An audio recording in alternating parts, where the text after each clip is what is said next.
인생을 살다 보면 되돌리기 힘든 것들이 많죠. 특히나 사람과 사람 사이의 관계에서 한번 믿음이 깨지면 다시 노력해도 그 관계가 예전처럼 돌아오기는 힘든 것 같습니다. 비록 가난했지만 예전의 남편과 저는 참 행복했어요. 서로를 많이 사랑했고 믿었고 의지했습니다. 결혼 전 남편은 작은 식당에서 요리사로 일을 했고 저는 치과 데스크에서 근무를 했었습니다. 학력도 좋지 않고 가진 것도 없는 남자였지만 저는 그 남자가 좋았습니다. 요리에 대한 열정이 있고 순수했고 꿈이 있는 사람이었어요. 무엇보다 저를 진심으로 사랑하고 존중해 준다고 생각했고요. 우리 두 사람 다 돈은 별로 없지만 그래도 마음만은 풍족하다 생각했습니다. 시댁은 몹시 가난한 편이어서 그 남자가 가장의 역할을 해야 했어요. 아버지는 안 계셨고 홀어머니와 동생이 있었는데 남편이 일해서 번 돈은 몽땅 어머니와 동생을 위한 생활비로 들어가야 했어요. 그렇다 보니 당연히 모아둔 돈도 별로 없었죠. 저희 집은 그래도 부모님이 다 일하고 계셨고 제가 버는 건 저 알아서 모으고 있었다 보니 조금 나은 형편이었을지는 몰라도 그렇다고 특별히 더 여유 있는 형편도 아니긴 했어요.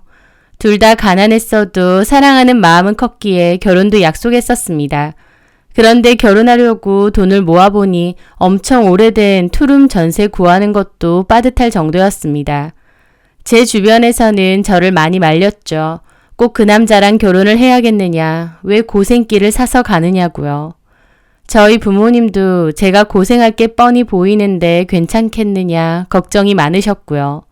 하지만 저는 그 남자를 믿었고 그 남자가 아닌 다른 사람과의 결혼은 생각해 본 적이 없었어요. 가난해도 능력 있고 성실한 사람이니 괜찮다고 했습니다. 조건 아닌 사람 하나만 보고 하는 결혼이었고 그 남자를 많이 믿었어요. 그렇게 저는 그 남자와 결혼을 하게 되었습니다. 없는 살림으로 시작했지만 그래도 행복했습니다. 돌이켜보면 가난했어도 그때가 제일 행복했던 때인 것 같기도 해요. 남편은 종종 저에게 그런 말을 잘했어요. 시작은 비록 초라하지만 언젠가 꼭 보란 듯이 성공해서 호강시켜주겠다. 나 믿어줬으니 그만큼 내가 잘하고 살겠다 라고요. 저는 그렇게 말해주는 남편이 고마웠고 든든했습니다. 꼭 돈 많고 삐까뻔쩍한 삶이 호강은 아니라고 우리 둘이 사랑하고 아껴가며 살면 그것도 호강이라고 그랬죠.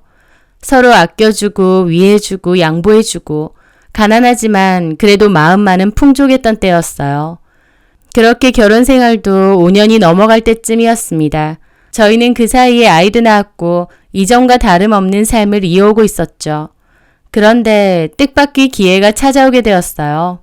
남편 일하는 가게 사장님이 건강상의 문제로 가게를 내놓으려 하는데 싸게 줄 테니 혹시 남편 보고 맡을 생각 있느냐 하셨다는 거예요. 남편은 그 말을 저에게 조심스레 꺼내면서도 몹시 자신 없어 하기도 했습니다. 사업 자금도 제대로 없고 내 주제에 무슨 사업이겠느냐 하면서요. 애도 있고 들어갈 돈도 많은데 괜한 모험이겠지 하는 겁니다. 하지만 제 생각은 달랐어요. 오히려 좋은 기회같이 느껴졌습니다. 장사가 나쁘지 않게 되는 가게였고 남편도 오랫동안 주방을 책임지고 있었다 보니 가게에 대해서도 빠삭했죠. 가게 돌아가는 사정도 잘 알 거고 손님이 얼마나 오는지 언제가 비수기이고 성수기인지 등등 가게 운영에 대한 것도 얼추 알고 있을 거고 또 음식은 원래 해왔던 거니까 문제 없고요. 물론 가게를 시작한다는 게 쉬운 건 아니죠. 아무리 싸게 주신다고 해도 원래도 나쁘지 않게 장사가 되던 곳이다 보니 권리금도 꽤 있었고요. 저도 사업자금 때문에 고민이 되기는 했습니다. 그래서 남편과 많은 대화를 나눴어요. 남편도 막연하게나마 언젠가는 자기 가게를 갖고 싶다는 꿈이 있었기도 했고 기본적인 장사가 보장된 곳이니 우리가 맡아서 하는 게 좋은 기회가 아닐까 하고 싶다고 그랬죠. 그렇게 결국 남편은 해보기로 했고 저도 아낌없이 믿어주고 응원을 했습니다. 사업 자금은 결혼 생활 동안 모아둔 돈에 대출받아서 시작해보기로 한 거였죠. 그런데 이 얘기를 들은 어머님은 생각이 달랐어요. 저한테 전화가 와서 뭐라고 하시는 겁니다. 연주애미야, 너 뭐 하는 거야? 네? 사업은 아무나 해. 망하면 어쩌려고. 애비한테 사업하라고 부추기는 거야.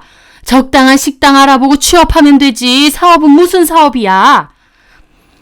어머님은 남편이 사업을 하는 것에 반대가 심하셨습니다. 그나마도 모아둔 돈 다 날린다. 너네 세 식구 길바닥에 나앉을 일 있냐. 아내가 돼서 네가 말리지는 못할 망정 하라고 오히려 부추기면 어떡하느냐고 말이죠. 어머님은 예전부터 남편을 믿지 못하셨고 남편에게 쓸데없는 짓 말라고도 잘하셨습니다. 어머님 입장에선 그나마 있는 돈까지 날릴까봐 노심초사하신 거죠. 그러면서 하신다는 소리가 행여나 망하면 내 노후는 어쩔 건데. 그러시는 겁니다. 어머님은 자식인 남편이 당연히 노후도 책임져 줘야 된다는 마음이 있었고 섣부른 모험은 하지 않기를 바라셨어요. 그 일로 어머님은 저에게 많이 뭐라고 하셨지만 어쨌든 저희 부부의 일이고 저희가 결정을 해야 했기에 끝까지 밀어붙였습니다. 사업이 잘 되고 나면 그때는 우리를 축복해 주시겠지 생각하면서요. 남편이 결국 가게를 인수받았고 본인의 식당을 시작하게 되었습니다. 남편은 열심히 일했어요. 하지만 똑같은 가게임에도 초반에는 이상하게도 매출이 전처럼 잘 나오지 않았어요. 가게의 직원으로 있는 것과 사장으로 있는 것에는 차이가 있는지 처음 운영해보는 사업이라 많이 헤매는 듯 했죠. 하지만 남편은 마음을 다잡고 메뉴 보강도 하고 손님들이 이용하면서 불편한 부분이나 아쉬운 부분들에 대해서도 개선을 해 나갔습니다. 저는 최선을 다하는 남편의 모습이 참 멋지다고 생각했어요. 저도 남편을 도울 일이 있으면 도왔고 남편의 부단한 노력 덕인지 가게는 조금씩 자리를 잡아가기 시작했습니다. 그러다가 남편이 개발한 신메뉴가 대박이 터지면서 저희 가게는 한순간 줄 서서 먹는 맛집으로 바뀌게 되었어요. 남편의 메뉴가 이색 메뉴로 SNS나 유튜브에서 흥하게 되면서 갑자기 인기를 끌게 된 거였죠. 그게 마치 물꼬를 트는 것처럼 그 뒤로 거짓말처럼 승승장구하기 시작했습니다. 맛집으로 소문이 났고 몰리는 손님으로 인해 직영점도 여러 군데 열게 되고 나중에는 큰 식품회사와 협약을 맺어 즉석 제조식품으로 제작되기도 했습니다. 당연히 남편의 수입은 수직 상승으로 치솟았고 남편과 저는 살면서 처음으로 돈벼락이라는 것을 맞게 되었죠. 당연히 저도 남편도 너무 기뻤습니다. 그동안 서로 고생하면서 살았는데 그 고생을 한 번에 돌려받기라도 하는 듯 모든 것이 잘 되어가고 있었거든요. 남편은 저에게 매출 관련된 통장을 자주 보여줬습니다. 하루가 멀다하게 뛰는 매출과 수입을 보며 남편과 저는 이제 고생 끝이구나. 우리 앞에는 꽃길만 있겠구나 했어요. 그렇게 사업이 날로 확장하면서 저희는 큰 집으로 이사도 가게 되었습니다. 너무 습해 곰팡이가 자꾸 피던 외진 투룸 빌라에서 40평대의 널찍한 신축 아파트로 이사를 가게 된 거였죠. 남편은 저보고 내가 뭘 했느냐, 당신 호강시켜 주겠다고 하지 않았느냐 라고 했습니다. 저는 그런 남편이 너무 고마웠고 이 집에서 우리 가족 언제까지 이렇게 행복하게 살 거라 생각했죠. 하지만 달라진 생활처럼 저의 결혼 생활도 남편과의 사이도 조금씩 달라지기 시작했습니다. 그 시작은 이사간 후 어머님이 저희 집에 틈만 나면 오시는 것부터였어요. 어머님은 이사간 집을 거의 이틀에 한 번꼴로 무작정 찾아오셨어요. 찾아오시면 이게 다 내 건데 라는 말을 계속 하셨습니다. 남편의 사업이 성공하고 시댁이나 어머님을 안 챙긴 것도 아닙니다. 어머님과 시동생이 살던 집은 원래는 오래된 다세대 주택이었는데 남편 사업 잘 되고 나서 어머님 집부터 아파트로 옮겨드렸거든요. 그 외에 생활비도 매달 보내드리고 있었고요. 그런데 어머님은 툭하면 이사한 저희 집에 오시고 오면 이게 다 당신 건데 M1 제가 누리고 산다는 식으로 탐탁지 않아 하시는 겁니다. 저도 처음엔 어머님께 잘하려고 했어요. 하지만 틈만 나면 아무 때고 집에 들이닥쳐서 살림에 이것저것 잔소리를 하시고 저에 대해서 트집을 잡으셨어요. 게다가 너는 결혼 잘해서 팔자 핀 거다. 네 주제에 어떻게 우리 아들같이 잘난 남편을 만나냐.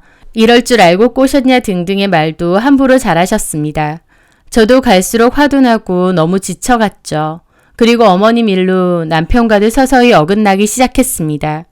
처음에는 제가 어머님 얘기를 꺼내면서 왜 그러시는지 모르겠다. 너무 힘들다 그러면 남편은 엄마가 왜 그러실까, 당신이 많이 힘들겠네 등 위로의 말을 해주었는데 어느 순간부터 어머님의 어짜만 나와도 화를 벌컥 내더라고요.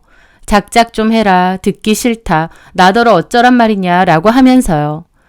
게다가 나중에는 네가 우리 엄마 눈치 준다는 게 사실이냐며 없는 말까지 지어내는 겁니다. 어머님이 눈치 받을 성격도 아니신데다 그렇게 오랜 기간 저를 지켜봐왔으면서 일방적인 어머님의 이간질만 듣고 저에게 뭐라고 하더군요. 억울하기도 하고 남편이 너무 야속하고 서운하게 느껴졌습니다. 그렇게 남편과는 점차 사이가 안 좋아지고 다투는 일도 잦았어요. 그러다가 남편은 대놓고 저에게 곧 동생 장가 갈 건데 그러면 시댁 집 팔고 어머님은 우리 집에서 모시겠다고 통보하더군요. 저한테 상의하는 것도 아니고 그냥 이 집에서 모실 테니 그리 알라는 거였어요. 저는 왜 그 문제를 마음대로 결정하느냐 따졌는데 남편은 자기 집이고 자기가 돈 벌어서 산 집인데 그런 것까지 허락을 일일이 받아야 되느냐 하더라고요. 저는 어머님 지금도 충분히 집에 자주 오시고 오실 때마다 나는 스트레스가 너무 심하다. 그런데 어떻게 모시고 사느냐 했더니 저보고 며느리로서 아내로서 자격 미달이라고 비난했습니다. 그렇게 남편과는 점차 사이가 멀어졌어요. 남편은 더 이상 제 얘기를 들으려 하지 않고 바쁘다는 핑계로 밖으로만 돌려고 했습니다. 매출 통장도 더 이상 보여주지 않더군요. 그러다 결국 남편의 뜻대로 시동생 결혼 후 어머님과 합가를 했고 같이 살게 되었어요. 그렇게 1년 정도 살았는데 사는 동안 그렇게 하나부터 열까지 싫은 소리를 하시고 저를 마땅치 않아 하셨어요. 그러다가 결국 중요한 얘기가 있다고 저희 부부하고 얘기 좀 하자고 하시더군요. 어머님 하신다는 말이 너네 그냥 이혼해라. 내가 여기 살면서 가만 보니 우리 아들만 맨날 고생하는 것 같고 이건 아닌 것 같다. 너네 다투는 소리도 듣기 싫고 더는 이 꼴 못 보겠으니 갈라서. 라며 저희 부부 보고 이혼하라 하시는 겁니다. 여태까지 어머님이 뭐라고 하셔도 벙어리 냉가슴으로 꾹꾹 참아왔는데 대놓고 이혼까지 하라는 말씀에 저도 이성을 잃고 따지게 되었어요. 어머님, 진짜 왜 그러세요? 이혼이라뇨. 저희 연주는 어쩌라고요. 왜 자꾸 저희 부부 사이를 이간질하고 갈라놀이 하시는 건데요. 제 말에 어머님도 노발대발 하시더군요. 그럼 네가 잘했냐? 밖에서 힘들게 일하고 오는 남편 편하게 해주지는 못할 망정 툭 하면 싸우기나 하고. 누구 때문에 싸우는 건데요? 뭐야? 나 때문에 싸운다는 거야? 이것 봐. 세상에 이런 맛대 먹은 며느리가 어딨어. 시어머니한테 저 따위로 말하는 며느리는 세상 천지 너뿐일 거다. 제발 작작 좀 하세요. 저도 어머님 때문에 미칠 것 같다고요. 제 말에 어머님은 뒷목 잡으시더군요. 이것 봐. 얘가 나한테 이렇게 해. 영편호 없으면 나한테 이따위로 함부로 한다고. 이 정도면 이혼 사유 충분하다. 너같이 대먹지 못한 며느리 꼴도 보기 싫다. 그렇게 저는 울고불고 어머님에게 따지고 어머님도 저에게 싸가지 없다고 화를 내셨어요. 그런데 그 와중에 저를 진짜 절망케 만드는 건 남편의 행동이었습니다.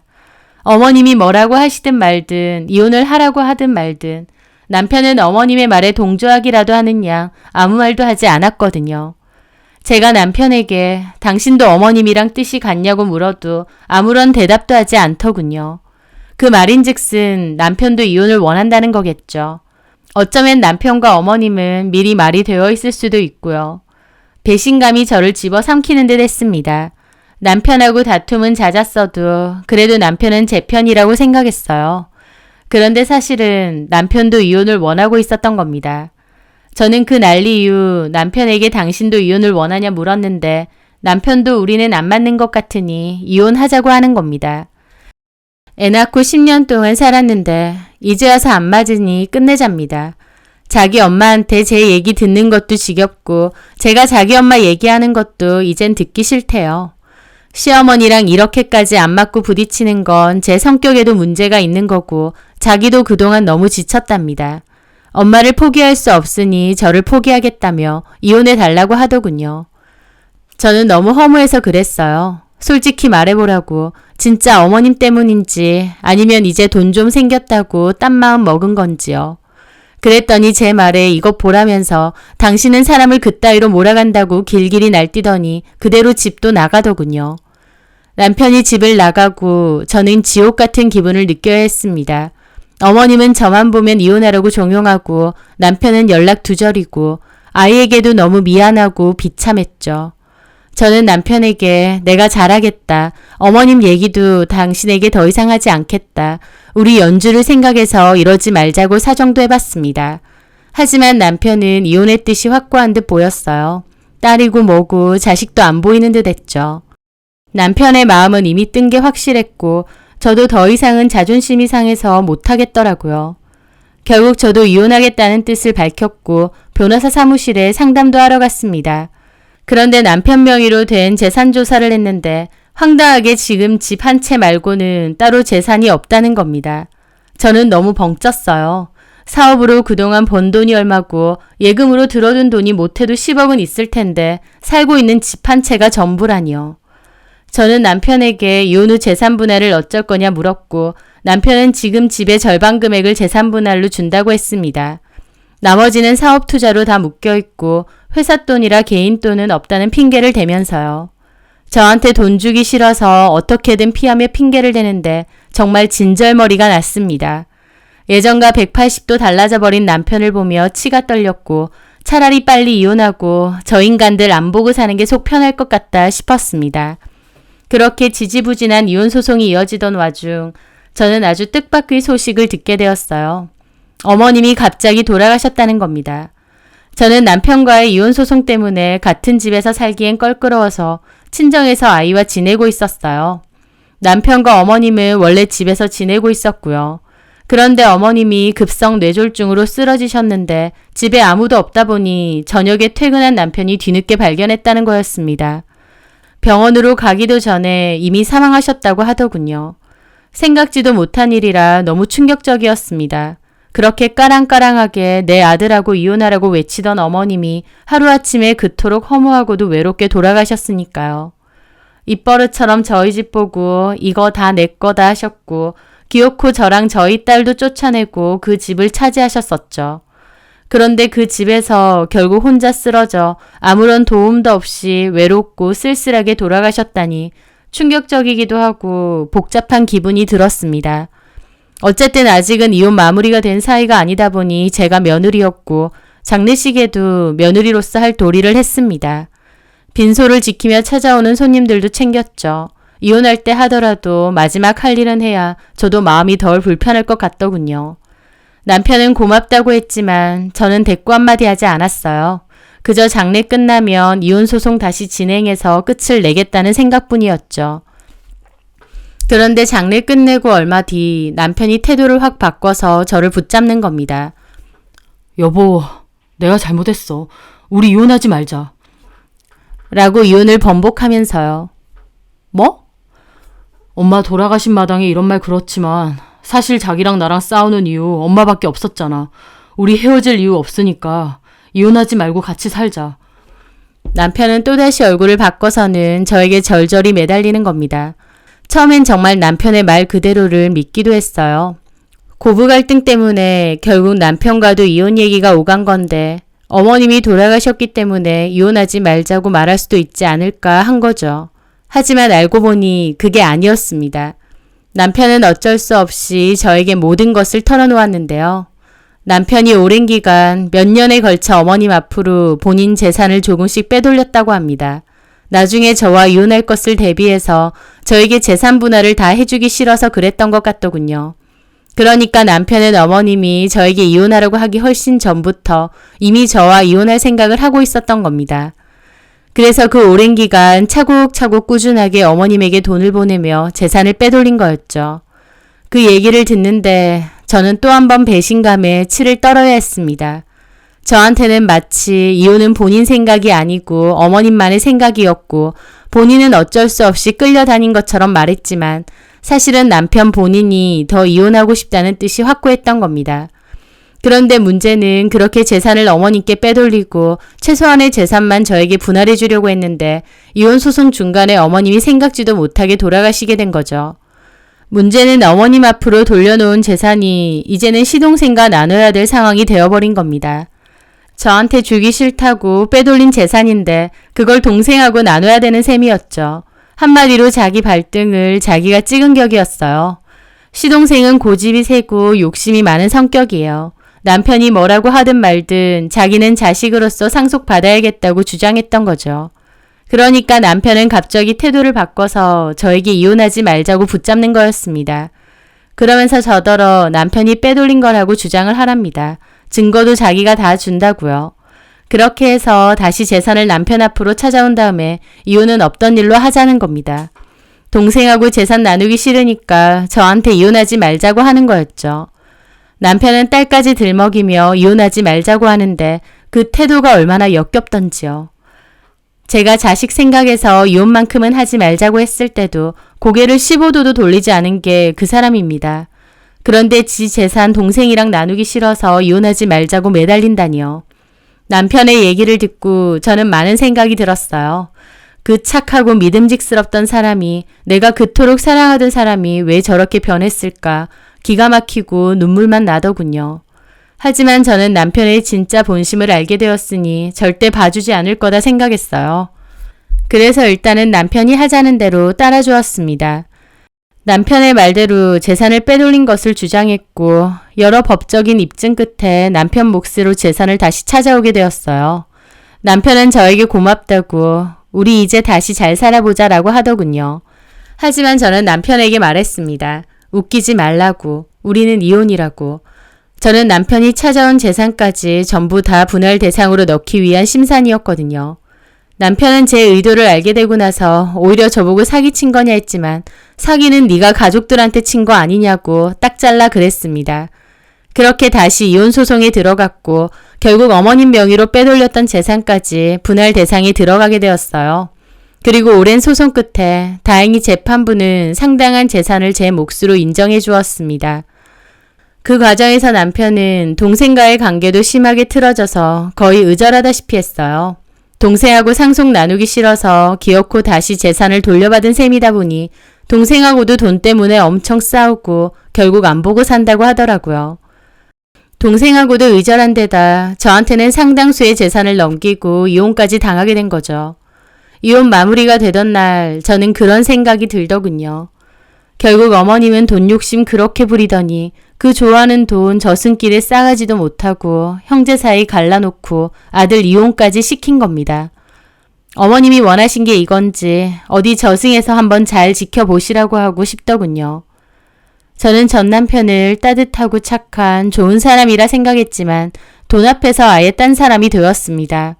결국 전 남편도 돈돈거리던 어머님과 다를 것도 없고 눈앞에 욕심만 쫓는 그 모습을 보면 부모는 자식의 거울이라고 하는 게 무슨 말인지 알겠더군요. 결국 모든 것은 다 남편 스스로가 자초했고 자업자득이 아닐까 싶고요. 저는 제 몫 충분히 받아냈으니 이제 그런 인간일랑 제 맘속에서 접어두고 제 앞길만 보며 살 겁니다. 제 사연 들어주셔서 감사합니다.